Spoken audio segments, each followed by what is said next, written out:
to Jim I'm sorry, Jim Burns. Talking to Jim Vogt over at First Horizon. Good afternoon. Hi. How you doing, Jim? Let me just ask you before we get started. I've interviewed quite a few people with First Horizon, all really very substantial and wonderful interviews.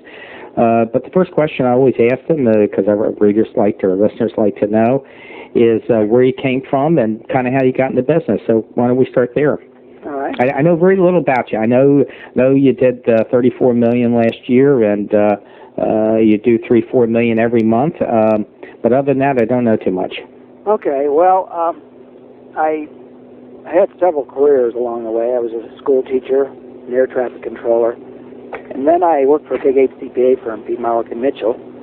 Hated that, and one day my wife told me I should either get a new job or a new wife. And at 40 years old, I decided. She happened to be in the mortgage business at the time. Oh, really? Mm-hmm. And I was always interested. And I decided that, maybe I would try the mortgage business. And, of course, this was 1987, which probably wasn't the brightest time to try the mortgage business. But I went into the mortgage business in 1987, I was a VP of finance for a company that did about $20 million in sales a year. Of course, in the Denver area at that point in time, it was a lot of repossessions by FHA and HUD at that point. There was a ton of them, and if I remember correctly out then, all your commercial buildings were all see-through buildings. Exactly.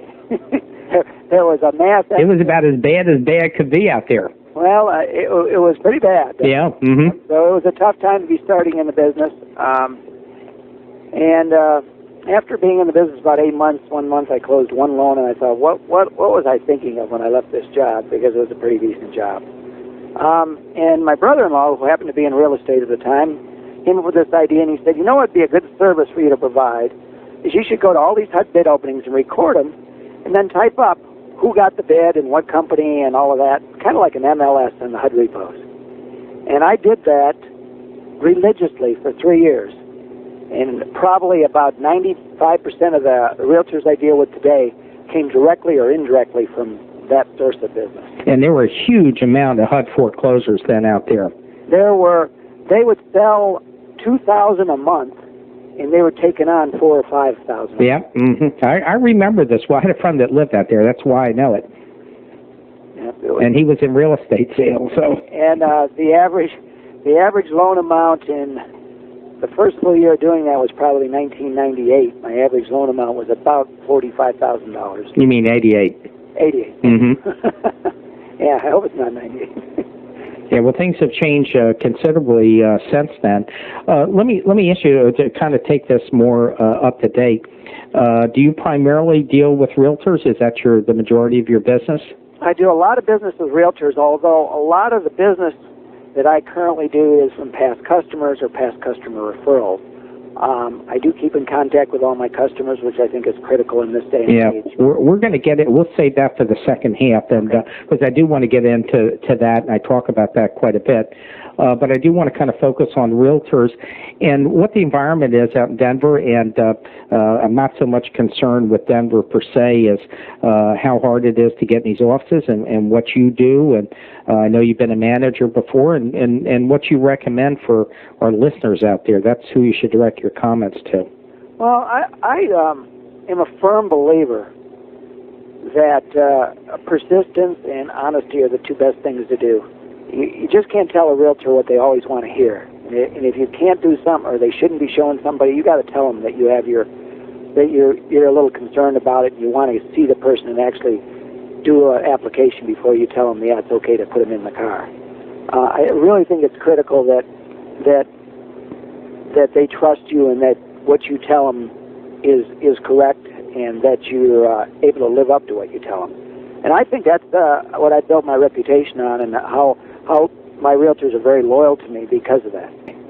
But it's one thing to, if I could be a bit of a devil's advocate, it's one thing to say that. It's quite another thing to actually implement it. And I just wonder if you would be a little more specific for everybody. Well, I'll give you a specific case. I had a realtor, and I told the guy that he absolutely shouldn't be showing this person that they wouldn't be able to do a loan.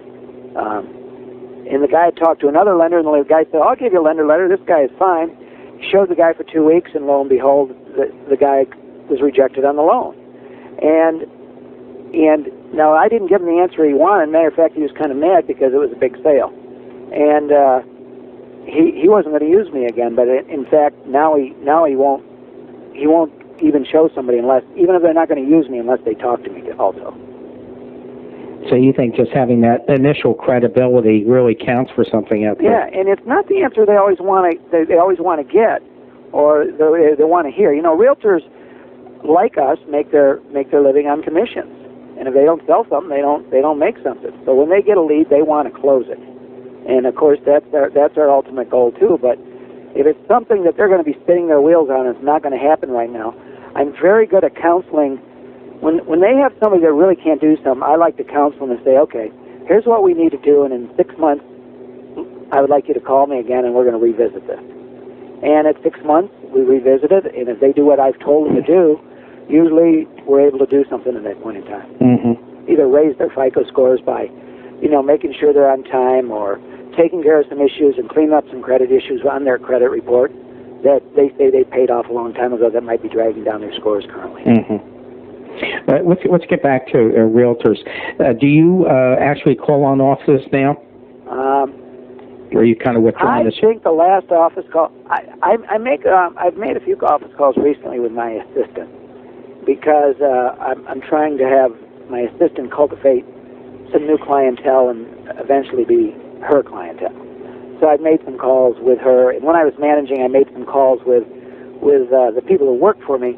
But really, I don't make a lot of calls. Mm-hmm. I can be more efficient by talking to them on the phone, and I call them. If I haven't heard from them for a while, I will call them and touch base, say, hey, what's going on? I haven't talked to you. And then they'll tell me, hey, it's slow, our office is slow, but I'm doing this and this and this, and you should be hearing from these people. And sometimes it does take a jog of a phone call to make them, oh, God, I haven't talked to Jim for a while. Mm-hmm. My real loyal ones, I don't even have to call. They're going to call me if they have a deal. If there's any way at all they can give me the business, they will. Because they know, A, I'll take care of it from start to finish, which is part of the credibility of them. If they refer it to somebody that isn't going to take care of their business, that really hurts their image and tarnishes their image as well. What would you say to loan officers out there that are new and just getting started? I mean, they're faced with a totally different problem than you have. So what kind of advice do you have for them? And to get into the office, number one. That's a pretty interesting question because a guy about a year ago, February, never been in the business, who actually worked with me at P. Marlock and Mitchell, and was a VP of finance for a company, and he had several companies sold out from under him, and the new VP of finance from the company that bought it took over his position. And he came to me and he said, I want to talk to you about being a loan officer. And so we went through the pros and cons and how difficult it is right now as a rookie trying to break in. And this year he's doing consistently $1 million in business. And the things that he's done is he's been very consistent with his people. He's gotten in with some realtors where he's tried to do some joint marketing with them. He's been very active in flyers. He's been available at all times, very available, accessible to him. As loan officers, once you're established, you can kind of say, hey, I'm going to work certain hours and I'm not going to work weekends. But when you're starting out, I think it's really critical that you be very, very flexible. Do what you need to do to get it, and then once you've made those relationships, then you're able to be a little more flexible in what you do. Mm-hmm. But he's done a lot of joint marketing with these people. He's gotten in with a lot of new people who have become pretty good producers. Help train them. He does classes at 2 real estate places right now. One's a Keller Williams and one's a C21 office, where he actually once a month puts on a class for them. And he has 10, 12 agents going there. So you think that's an effective tool, being able to teach? Well, it's been very effective for him. It's allowed him to make, I think, very substantial headway very quickly. The other thing is, obviously, you have to let the people that you have known in the past, your past relationships, you have to let them know what you do.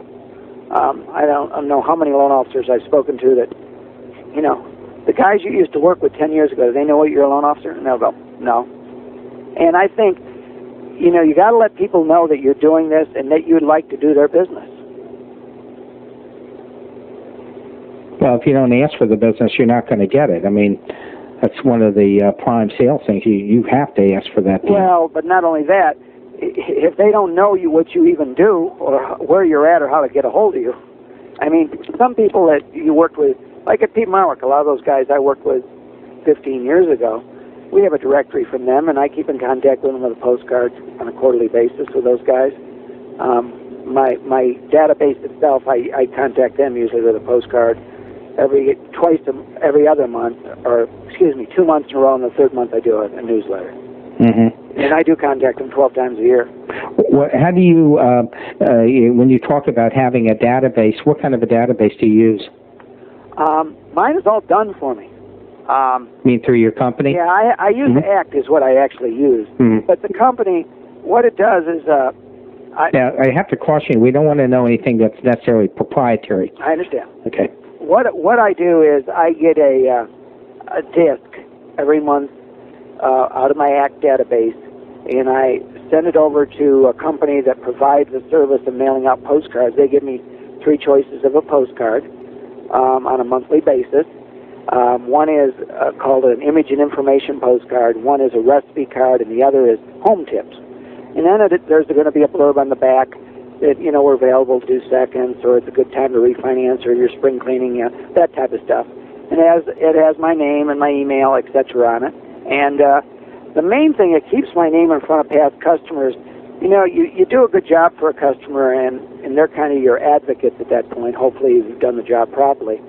And it's pretty amazing to find out how many return people I have come back to me to do a second loan with me. And I ask them who their realtor is, and they can't tell me. They don't know who their realtor is. That's horrible. And what that means is that realtor has not stayed in contact with them. And the first time, if I would have done this many years ago, I've been doing this for about 3 years, but the first month I sent out postcards was just mind-boggling to me. I mean, I had a guy call me and he says, "It's funny, I got this card. I was wondering where you're at, and I'm getting ready to buy a new house, and and your postcard came." Another one, his dad was by. It was amazing how much business that I was probably losing over those years from not staying in contact with people. I'm glad to hear you say that. I mean, there's nothing like getting a testimonial, not only on your opinion of what works, but actually to get a testimonial on, the business that you've lost by not doing it. I think it's a very powerful message out there. To give you an example, I was kind of stagnant in some of the numbers I was doing. I forget about any refinance years, but I would do consistently 27, 28 million right there every year. Just stuck there.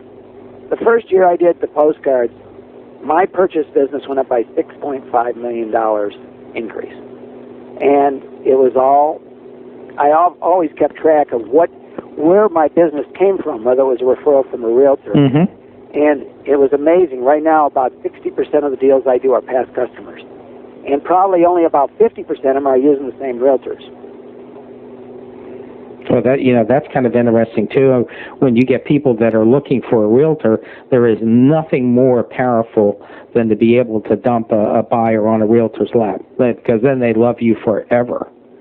Yeah, exactly. And it has allowed me to have a source of, they give you business, and the only thing in kind you can do is refer some business to them. So you're absolutely right. Yeah, but the proportions are kind of reversed, where you're making $400 or $500 alone, they're making $5,000. So when you deliver someone to them, right, that's a real serious thing. Yeah, exactly. I mean, you're really making a friend for life if you learned how to do that. Well, and you have to feel good about that relationship, that they're really going to take care of them and treat them properly too, because you don't want to lose your customer over that. So you got to feel good about who you're giving these to. Right, exactly. Well, I'm glad to hear you use ACT. Most of the people I talk to use ACT or Goldmine, but primarily ACT. It's just such a versatile. I've been rhapsodizing about it, although I haven't done it in a long time, but it's just such a versatile program. And the thing costs less than $200. I mean, it's a big nothing. And it can do everything but Sundays. And I have Microsoft Office Professional, so I have, it's totally integrated. And ACT just said, when I want to email somebody, you just go into the contact, boom, and it takes you right into Outlook, and it's done, and it's in the contact if you ever want to see what you sent. Yeah.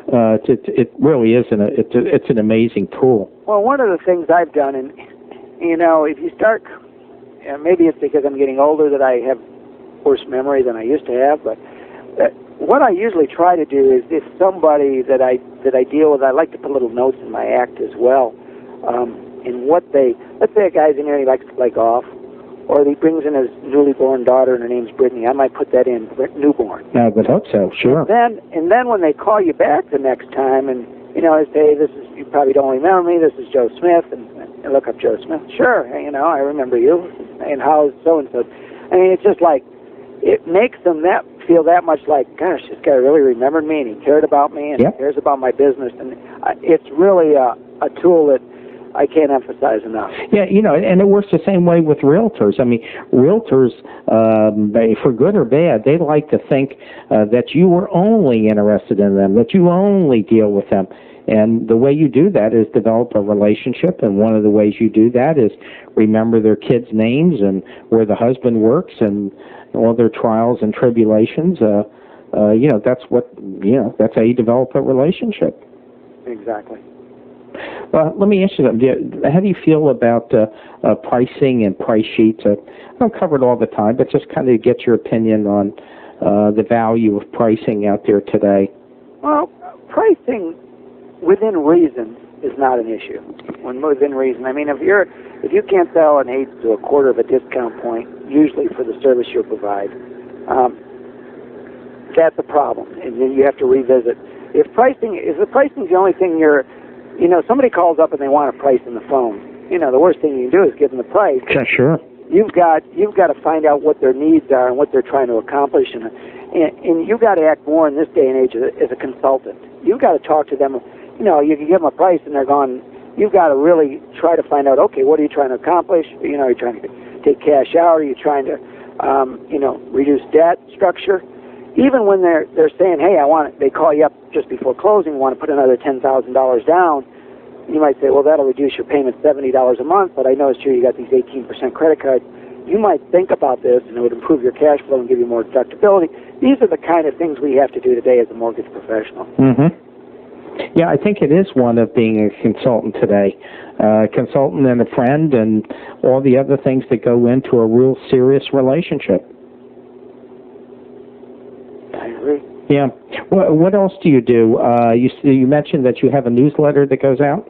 I have a newsletter that goes out. It's somewhat generic. There's usually a note in there of if we come up with a new program or something that's unusual in the marketplace, a new product, 100% down, anything that's kind of weird that is unusual or might be useful to the customer, I like to put a blurb in there that we have the availability of that. Mm-hmm. Do you get calls back on that?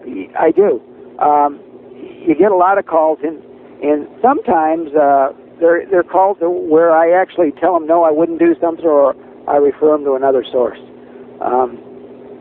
Sometimes, for example, it might not be in my best interest I want to help them, and it might be best for them to go to their credit union to get a $15,000 second versus maybe trying to close them on a refi or trying to give them some advice that would be detrimental to them. I think it's really critical that these people trust you, and if you're trying to make your living off of one or two customers by getting huge overages or trying to gouge somebody, I think that's a really big mistake, because some of these people find out after the fact that they've been taken advantage of, and you're never going to see them again. Not only that, you can get complaints, and I think some of the days, except in special circumstances, certainly the days of the big whack on an overage of, getting 3 points or 4 points, I think that's virtually over, unless you have some sort of a captive clientele. But in some cases in the builder business, you can pick up a little overage because they're not as price sensitive. But I agree with you. I think for the most part, everybody is within a quarter point and an eighth of a % out there in the marketplace today. If not, you're not in the market. Right. And you may not be in certain programs. You can't be all things to everybody. But in general, I think you have to get out there with a reasonable price today. It's too difficult to pick up overage. I've been around a lot longer than you. I'm 57, but more importantly, I've been in business, in the mortgage business since early 70s, I think. I don't know, I have to figure that one out, but I think so. I think somewhere around 73. And so I've seen a lot of boom and bust cycles. I've seen a lot of times where you could really bang in overage as a matter of course. And I was pretty good at doing that. But I think those days are generally over. Right. You know, and I think that's for the better. Yes, I agree 100%. You still see some brokers out there taking advantage of people, and sadly enough, some people take advantage of people that are first-time home buyers and might not be as savvy as the sophisticated guy, which is pretty sad. Those guys are the ones that are going to buy their second house from you because they have a relationship with you, and their third house, and hopefully their kids are going to buy a house from you. Yeah, and if you do that, you're right. You're just screwing yourself for business later on. But I think you've raised another issue too, and that is that I know the president of the NAMB, Neil Fenley. There are people out there that are really committed to eradicating people that are taking advantage in the loan process in terms of excessive overage, excessive rates. Freddie and Fannie, or everybody is starting to make a very concerted effort to get rid of these people, and none too soon. And it's funny, you know, it doesn't take, you know, it could be 1 out of every 25 people that acts like that, but it can sully the reputation of everybody else or the industry. Exactly. I mean, to me, I used to work for a big HCPA firm, and you know, which is a professional job. To me, this is just as much a professional job as anything else. Just you don't need the accreditation and some of the testing, and it might be in their best interest to even think about having some sort of minimum criterion. Well, the industry's working towards licensure as a whole. Absolutely, that's where everything is headed. Right. I think within 3 to 4 years, all mortgage brokers and mortgage brokers are going to have to be licensed. Already in some states, that's the way it is, and it is the wave of the future, and I hope get some of these idiots out of the business. Well, it would certainly help.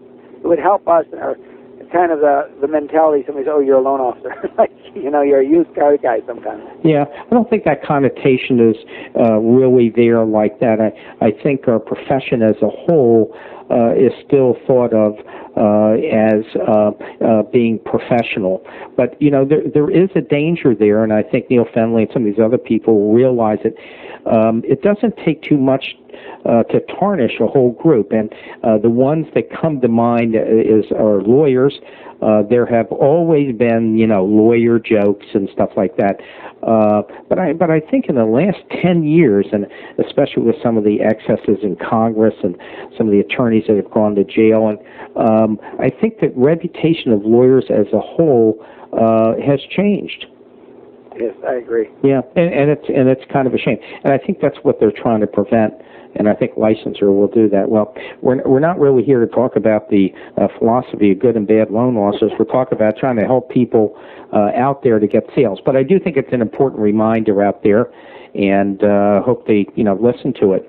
But let's get back to some areas that we haven't talked about, and that is possibly developing some business with CPAs and attorneys and people that are kind of outside the box. And I wonder if you have some advice on how to do that. There are several approaches to that. The one that I've taken is really to try to do it with people that you know and respect. In other words, it's going to be a two-way type deal. You're going to try to refer to a financial advisor or a CPA business, and you have to feel comfortable that they're going to be professional and take care of your people. So I've been one to... The people that I have done this with, I have a financial advisor I do it with, I have 2 CPAs I do it with. The people I know and I've gotten to know. The financial advisor, I didn't know him. As a matter of fact, one of the realtors got all of her business from this financial advisor, and then I met with him and did some investing with him just to see what he was like and to try to be around him and try to get a feel for what he was about. And through that, I've started doing some business with him. I'm not a big advocate of shotgunning it, although A lot of people have, and a lot of people have done that very successfully. Just gone out and contacted a bunch of people and tried to set up, some sort of referral relationship with them. Mm-hmm. Yeah, that's a good source of business. I've interviewed people, that's all they do. They never saw a realtor in their lives. They deal either with stockbrokers or attorneys or CPAs or whatever, and they could care less if they ever see a realtor. Well, I think it's become more... 5 years ago, the realtor was the first contact of most of these people, where today probably 75% of them already talked to a loan officer or an institution of some sort about getting a loan prior to even getting their realtor. So I'm seeing more people now. We've got to get earlier in the process as far as being able to get these contacts early, because by the time you've gotten to the... I have a lot of my realtors now, they call me up and say, Jim, I tried to send you this guy, but he feels really comfortable with this person he's met with over XYZ before he even met with me. And at that point, he's tried his best, but you've lost a deal. So that means we, as mortgage people, have to be a little more creative in trying to get to the consumer first. And obviously the best way to do that is past customers, but if you don't have past customers, maybe even canvassing... in Denver, I don't know other parts of the country, but Denver, there's 2-bedroom apartments here that they're renting for $1,100, $1,200 a month. And, showing these people, canvassing and showing these people with some sort of a campaign. I sent out some postcards that have been real effective with another realtor as a deal. That we sent out a postcard every 2 weeks, and one of them was the landlord wants to thank you for making his rent or his mortgage payment for him. Stuff like that. By the way, I think that's a great idea. I'm always looking for a new idea every time I do an interview, and even if it's not a new idea, one that somebody hasn't brought up, and that's one in all the 60 interviews plus interviews I've done. No one has brought up, but there are tons of people, just like you say, out there in these rental apartments paying, $1,000, $1,500. You can buy a house for that. Absolutely, and their biggest issue, we got 3 or 4 really well qualified people with great FICO scores, young professional people, had no money. But, you can do some of these cash saver programs, 100% down deals, Flex 97s, or it all could be a gift. We've done some of those things with these people, and they're afraid to come to anybody. They just said, well, I don't have any money, I can't buy a house. And that's basically what they've told me is they didn't think they could buy a house because they didn't have money to do it. Well, it's kind of funny. I've never told this story, but I remember it, and I think it will validate exactly what you're saying. Many years ago, when I was in real estate, when I was a young kid, I was an Army lieutenant, got out of the service, and sold computers for IBM for a while, and then got into real estate for a couple of years. I remember I was selling the first luxury condominium conversion in D.C. It was called Woodley Park Towers, right across from the zoo.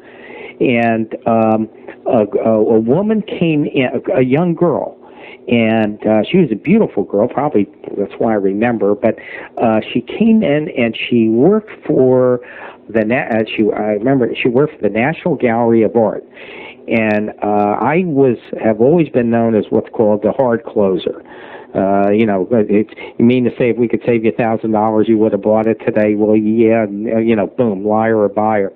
And so I was a pretty hard closer, and I can remember almost stepping over the line and browbeating this girl into buying a $25,000 condo. And to a point where she wasn't exactly that friendly when I would see her, because I was in this condo all the time. But it was kind of interesting. She called me up about 5 or 6 years later, and I've forgotten how she got my name, but it was listed in the phone book. And she was actually ended up crying, tears of happiness. And she told me, she says, if I hadn't bought that, I wouldn't have had anything. And she went on to tell me that she had sold this and it made a lot of money. It was a kind of a hyper area. Went from like 25 to 55,000. She took that, put it into a larger home. That thing took off like a rocket. And she ended up marrying very happily, and it was the money they had from those deals that they could buy, and that's what she was calling to tell me, that they were going to have their first child, and they bought a beautiful home out in Bethesda, Maryland. It's probably worth $1 million now, all because of a first deal. Right.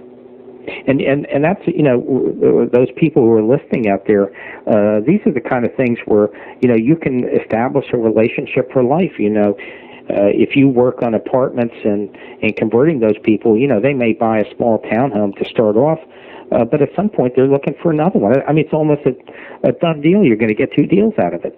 Well, it amazes me how many loan officers try to start a brand new transaction every time. We have one guy in this office, been in the business 20 years, and I said to him one time, he was complaining about his business. I said, it amazes me. You've been in the business 20 years, and you hardly ever get any repeat business from past customers. And in 20 years, you got to have a big customer base. And he said, well, matter of fact, I don't. He said, I haven't quite figured that out, and I don't know if it's something how he treats his customers, or he doesn't stay in contact because of, some people will say, well, it's not worth my investment. My database mailings, when I do the postcards, run me about $600 a month. So I look at that as I get one chump deal, change, right? One deal a month. Yeah, and I'll guarantee you I get 4 to 5 deals on an average on a monthly basis. Yeah, I also suspect too that occasionally when you run across people that have been in the business for a long time, they get there's a certain segment out there that gets intimidated by technology. You mentioned the word act to them. They think it's Act 2 in a Shakespeare play. Have no concept of database management and spreadsheets and just the basics of how. I mean, these are things that can make money for you so easily. Once you have it in there and you can sort. I was interviewing somebody within the last week who was telling me about him. He got on the phone one day during a refi, a little surge in the market, and just a little sort on his ACT database, and he did $20 million of business in a week, just because he had the stuff in his database. Exactly. And he called him up. It was like shooting turkeys, he said. So I think these are all the things that you're talking about. I mean, these are really basic things that you need to do to be able to do your business. Well, I think a lot of the loan officers nowadays think there's some magical formula to doing this, and I think what we lose sight of when we're always. I mean, obviously we got to move on with technology, but you still have to continue to do the basic things. Some of us start to forget about the basics. What got us our business to begin with and how we maintained our business. And we get so involved, I'm going to do everything over the net, or I'm going to I do a lot more applications over the net than I ever dreamed I'd be doing. For ease of the customer, if nothing else. But I still like to try to meet with a customer because it's very difficult to have any kind of a relationship with somebody that you've never met. You've just done an application over the internet. Yeah.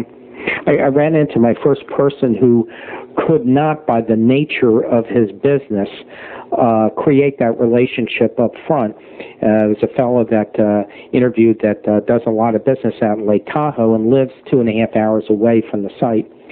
But what he has done is that to make up for the loss of the relationship up front, he has an incredible back-end system to massage and keep in touch with these people. It's awesome. Yeah. So birthday, anniversary, that type of thing. Oh yeah, everything. I mean, it's an amazing thing to hear what he does. So you got to have it some way. There's always a way around the problem. If you're fortunate enough where you can sit down and spend quality time. I talk to a lot of loan officers out there. They have everything done almost. They know exactly the alternative documentation they need to bring in. They've even taken the 1003 over the phone. So when they come in. And the whole purpose of it is so when they sit down with them, they're talking about golf and their children, and they're doing the relationship. Exactly. Versus trying to get your phone number and your social security number. That's all taken care of. Matter of fact, when they sit down, you're telling them, hey, we have loan approval. All I need is a more recent copy of a bank statement. Right, exactly. And boy, they're looking at you like, huh? yeah, and that's the beauty of technology when you can use LP and the business has changed for the better in that sense. There is something to be able to tell a client within a 4 or 5 hour span that they have an actual approval subject to an appraisal. And it's amazing some of the deals that you would think in the old days that I'd say there's no way I can do it because you're not going to do. I'll give you a prime example. These people were off work for 2 years. They were sailing around in their sailboat on the East Coast. Mm-hmm.